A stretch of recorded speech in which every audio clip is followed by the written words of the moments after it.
Well, hi folks, and thanks for being with me today. What I'd love to show you today is how we turned this quite plain and boring little courtyard into, I think, something quite special. And we did that with three things. We had a small, medium and large pond and waterfall kit. And you know, you wouldn't necessarily put three of those in your own property, but this was a great opportunity so that I could show you how easy each of those was and how you could use them either in the garden or on this hard concrete paved surface. Well, this is one of the medium waterfalls that we're going to put on the large pond here. As with all of our waterfalls, at the back of it and underneath is in this case an inch fitting. So I'll just grab the pump and some tube and we'll squash that over. As you can see, one person can actually do this. Two would make it a lot easier for this, but it's still, you know, this only weighs, I think, 25 kilograms, so 50-60 pounds, so it's not too heavy at all. A little awkward, that's the biggest problem.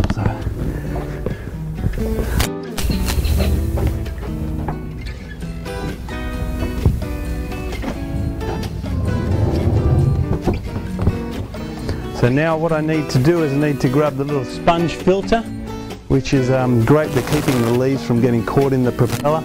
Also helps keep the pond clean. We'll go into that later about keeping ponds clean and what's necessary for the small, medium and large pond. Okay. This just squashes over the filter inlet intake, and like all ponds, you actually don't want to see that, so that's where this pump cover rock really works well. You can use real rocks, although the only trouble is when you've got to get to your pump, then you've got to move all the real rocks, whereas this is very light and easy. So now we'll just put our power cord over towards where our power outlet is, which is weatherproof power point. So now that's probably the hardest part of the whole job done. You know, it's taken minutes to do, and the rest is really good and work. So now you just got to be relaxed, not in a hurry, place some things around, and they can be a selection of many things. So I'm going to keep with keeping the natural look, which is what this is all moulded from, natural rocks. So I'm going to get started with some of the bigger plants and then some nice bits of old weathered driftwood and some river stones. So just follow me as we move a few of these things around.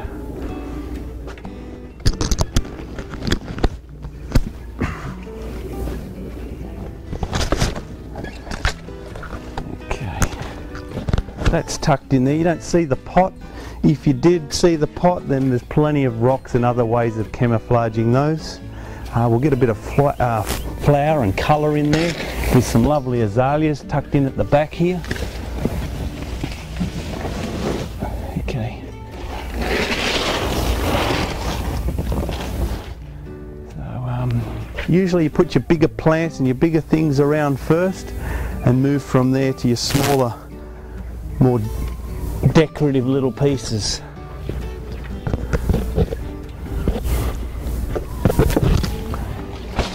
Keep in mind at all times, this is only what we call put and look. You just, if it doesn't look any good, it's no big deal. You pull it out and you move it again, or you place it somewhere else.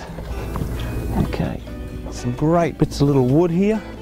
They work really well too for covering your pots.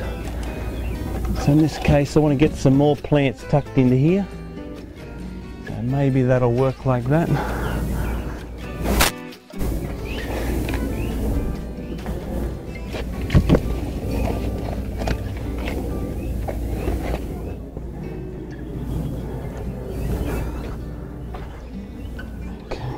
So whenever you're down in the local bush or an old farmyard and the farmer's knocked out all the bits of timber to make sure he's got more room for his cows on the open pastures, well, this way you grab some of these old bits of wood and use them to camouflage these edges and bring some realism to what you're doing.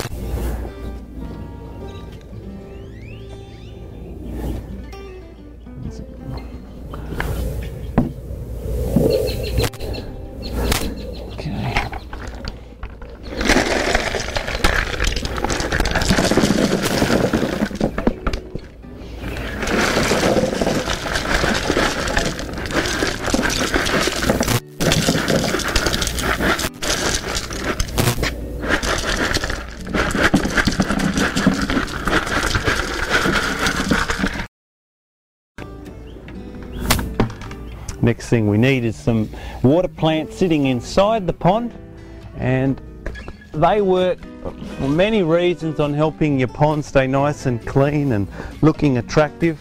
And one of the things they do, they shade the water, so they help to keep the sun from it.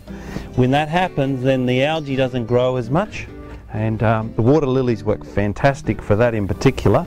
They also eat the nutrients in the water, which then doesn't leave as much for the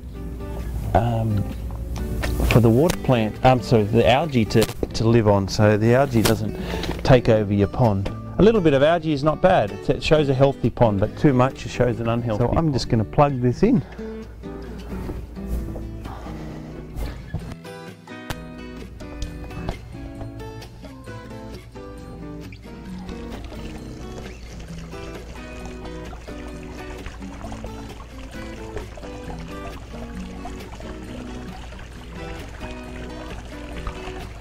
This waterfall is meant to get water running right over to the right hand side, and it doesn't have to run as much as the left hand side.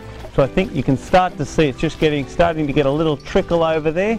That's all I want. Nature does that. Nature's, you know, not all even and perfect and flat and straight, so that's fine. The water's just about there. There it goes, starts to come over here. So it doesn't really need any adjusting. Only thing maybe you could do is once again just screw it to the surround of the pond, or even screw it to the timber on the house, and then it's going to handle any sort of movement at all. Great to just sit on the side of the pond here. They're made to do that. That way you can put some feed your goldfish. If this is splashing a little much, you can just grab a real rock and use that as a dispersion rock, which, just bear with me, I'll find one. This might be big enough to do that.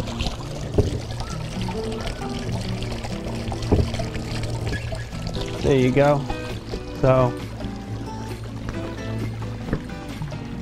now all you have to do is sit back and enjoy.